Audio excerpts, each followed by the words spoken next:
Pokémon Scarlet came out and people wouldn't shut up about how much of a terrible, awful, broken, finished game it was.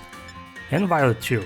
Like always, Scarlet and Violet are two versions of the same new generation of Pokémon games, each with minor differences like 24 exclusive Pokémon and somewhat different storylines that don't really change your objectives as a player. Is it a bad, trash, dumpster fire of a game that everyone says it is? It's certainly got a list of problems, but is it fun? Yes it is.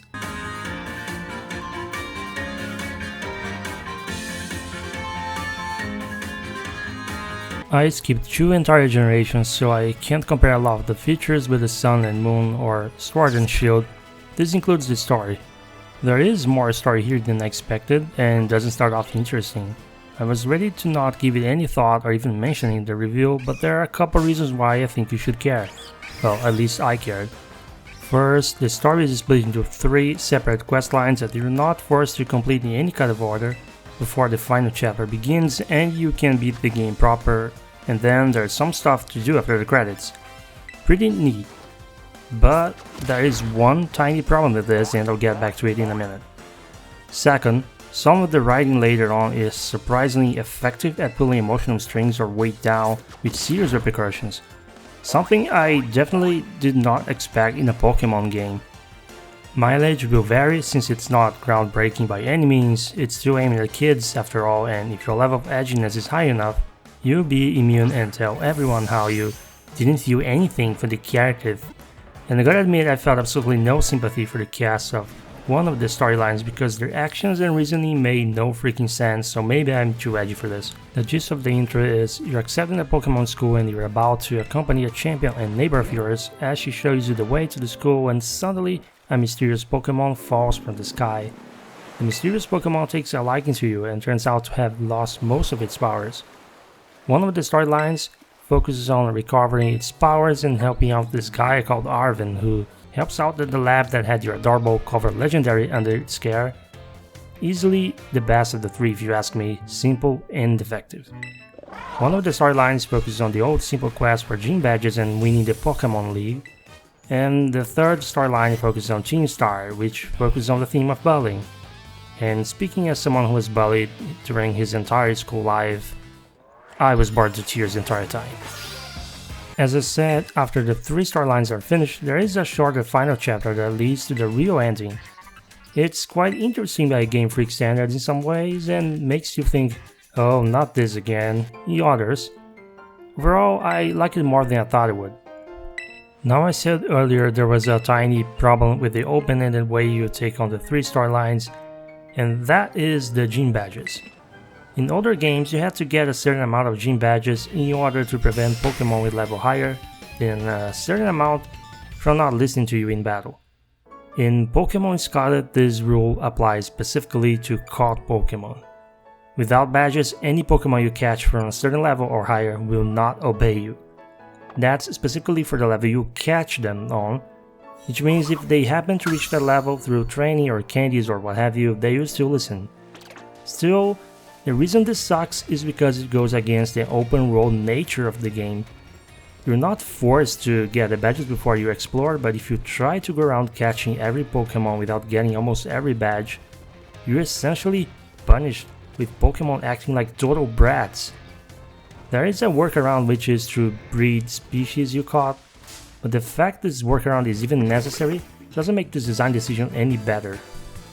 Naturally, on that note, one of the storylines is also tied with your ability to reach certain areas of the map that require traversal abilities you don't start with, which of course limits how much you can explore, so the badges aren't the only not really optional progression you need. So yeah, you can take the storylines in any order, or even take your time exploring the entire region of Paldea if you like. But if you want to save yourself the frustration, you will want to get the badges and you will definitely want to complete Arvin's storyline as soon as possible.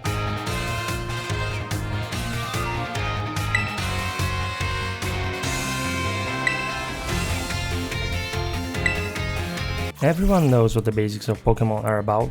Run around the world looking for wild Pokemon, fight in turn-based JRPG style combat to weaken them, capture them, adding them to your ever-growing collection, so they can fight by your side and eventually evolve and learn new moves. Battles are as simple to grasp as always, with heavy focus on a rock paper scissors weakness exploit or using more tactical moves that make opposing Pokemon more vulnerable or incapable of fighting back. It's very easy to learn, but with the competitive scene really requiring more than just surface level understanding, the Pokemon raising and battling can be really deep if you're into that sort of thing.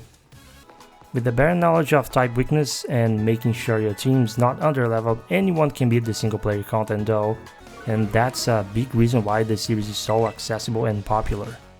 The addictive nature of having 400 entries in a Pokémon Cyclopedia to be filled with each successful capture of a species you didn't have is another major reason.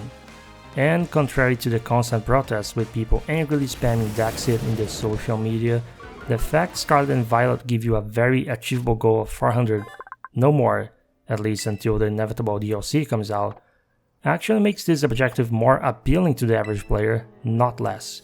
This means someone who isn't necessarily looking to spend over 400 hours in a single game can feel like they will accomplish the goal of the series' famous slogan. It definitely got me fired up to complete the dex, which I was able to do in a few weeks.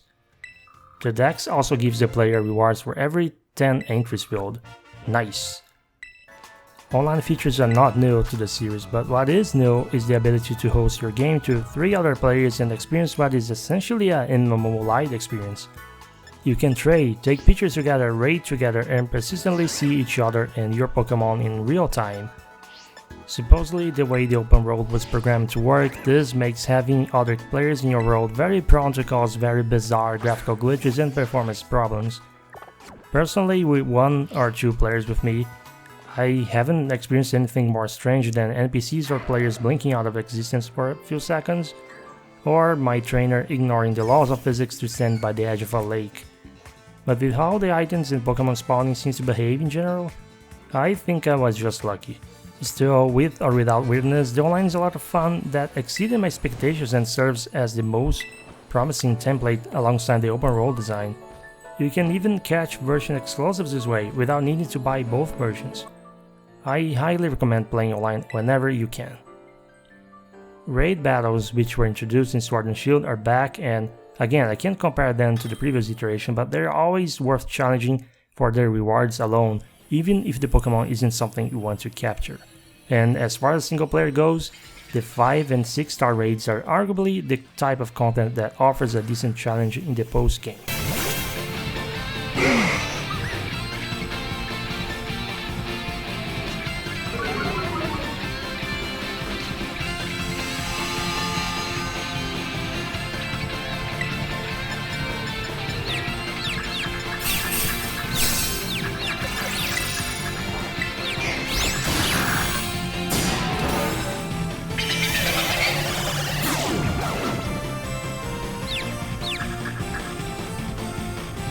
If it wasn't apparently obvious, this is the first truly open-world Pokemon game.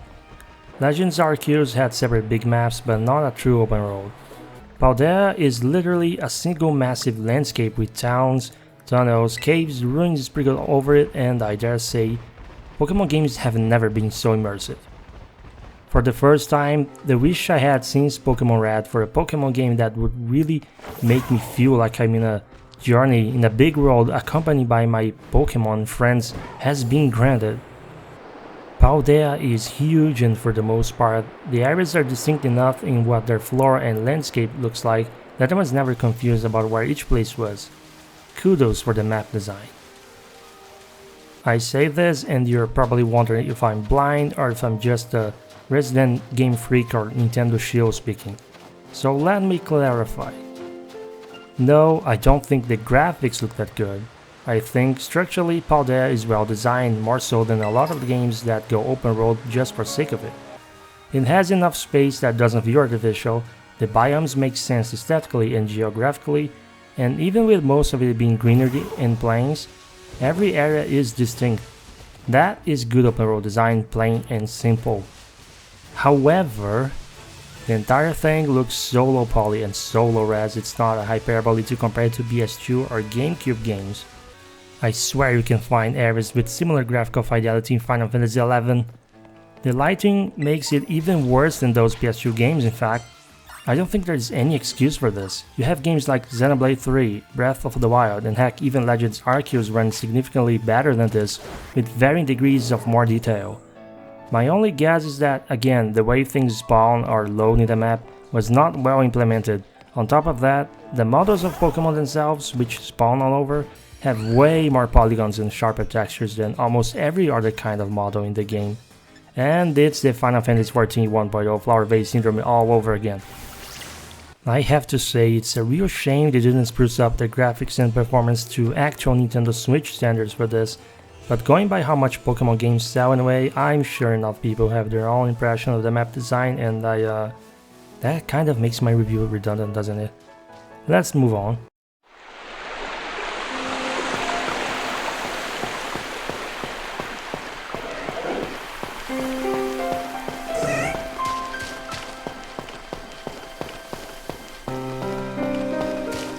The quality of life changes are wonderful.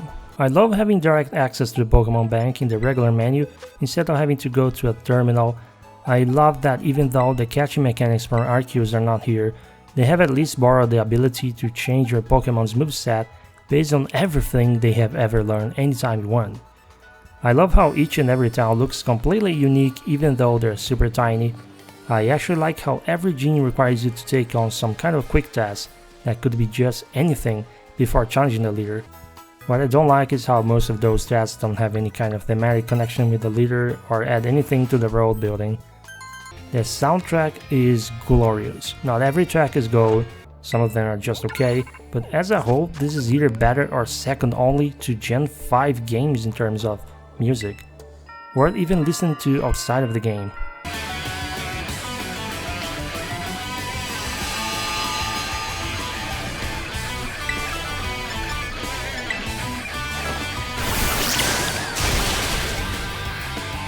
I already mentioned the bad performance, but you must have heard from other people before me.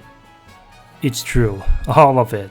The game runs quite bad. I don't have good eyes for this stuff and I'm still very certain it rarely reaches the 30 frames per second. Most of the time it looks like it's running between 20 and 24, with constant tanking down to like 15 or less, I don't know. It looks choppy. I haven't seen a slideshow, but it's hard to believe this is a first party game sometimes. Breath of the Wild's launch performance is nothing by comparison, and that game had some excuse with the graphics being actually up to the standards of the platforms it was on. Glitches, again, I have experienced very few. Far be it from me to call people liars, but I clocked over 130 hours in the game with a full Pokédex and all the story finished. It felt almost like the issues were being grossly exaggerated. Again, I'm not saying that is the case and I could just have been lucky, and the two friends I know who owned it and clocked more hours than me could have just been lucky, I guess. Honestly, of the 22 games I played, I've seen far more glitches in Sonic Frontiers.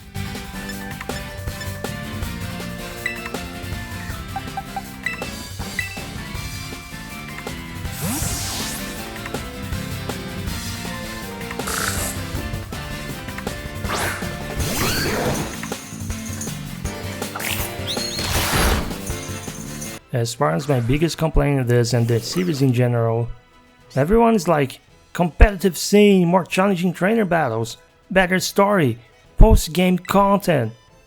But I just want the Pokemon to be better integrated in the game's world and to have more ways to interact with them. Because I like Pokemon, let me play with them, Game Freak. Actually did it all the time, damn it! I really couldn't care less about the training characters, most of them have always been boring. And they're still pretty boring here, especially when they constantly treat me like I'm Pokemon trainer Jesus. Thankfully, Koraidon, this precious boy, makes up for the cast of uninteresting people, and he can't even speak! Anyway, I think you get my point. Make characters that don't seem to exist solely to kiss the ground I walk on, or just integrate the Pokemon better, and maybe I'll stop complaining about these things. But hey, thankfully the game comes with a brand new way to interact with your trusty Pokemon. Picnics! When you do a picnic, all your 6 active Pokemon come out of their Pokeball, and you put a picnic table down just like in the anime. Finally! Can I have my jelly-filled donuts now? Oh, no? I can only have sandwiches with French bread? Oh, Okay. I suppose nothing screams Spain like sandwiches that use French bread.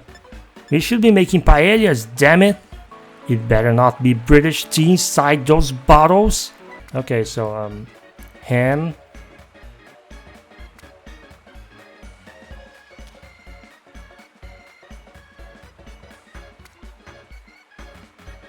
No, pickles, yeah. Exactly. Tiny slices, now bread.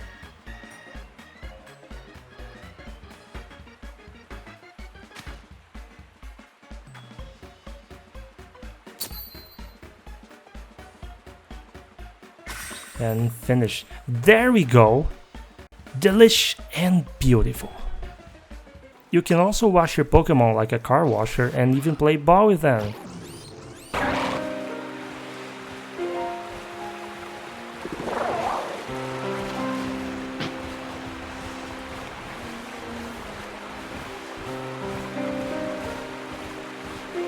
Well, I tried.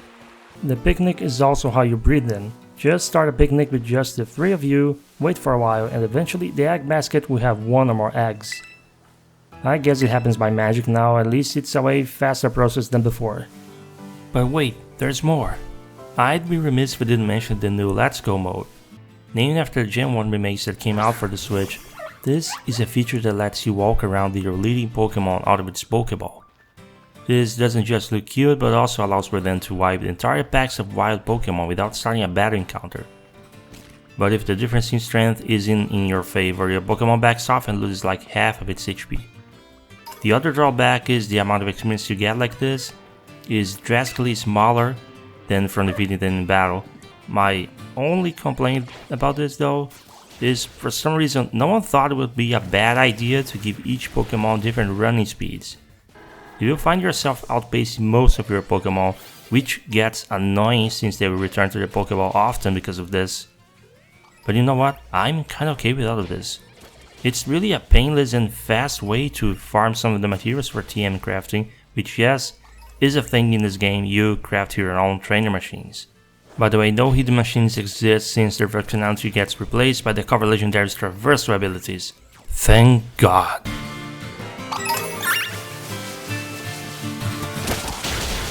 Combat animations would be the last thing I'd like to mention. They are not terrible, but some moves do stand out as looking really dumb. And I really didn't like how Pokemon have no animation whatsoever for missing and dodging. I know people take issues with the majority of melee moves not showing the Pokemon connecting with the target, but I don't see that as any worse than Bravely Default 2 characters striking from 10 foot away from their enemies. It's likely a stylistic choice at this point.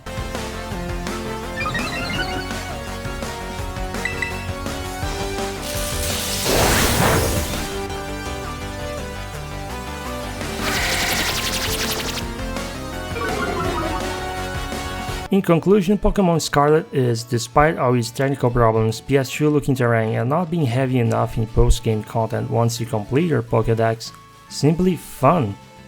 Pokémon games rarely click with me, but with a much less time consuming encyclopedia to complete. A large immersive open world that made me feel like I was in a real trip around Paldea, and a very accessible combat grind, I cannot recommend this game to anyone not turned off by the graphics. At the same time, it's a big shame the highest grossing franchise in the world needs people like me to walk on eggshells whenever we want to give praise to their latest game.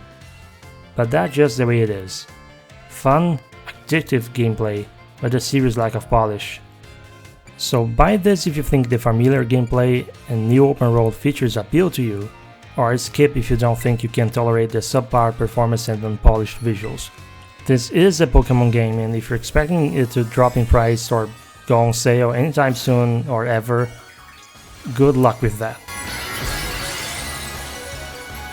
By the way, I didn't say anything about the new Terra Stella whatever feature, because as far as single player goes, I didn't feel like it adds anything. And it looks stupid. I mean, look at that ridiculous light bulb.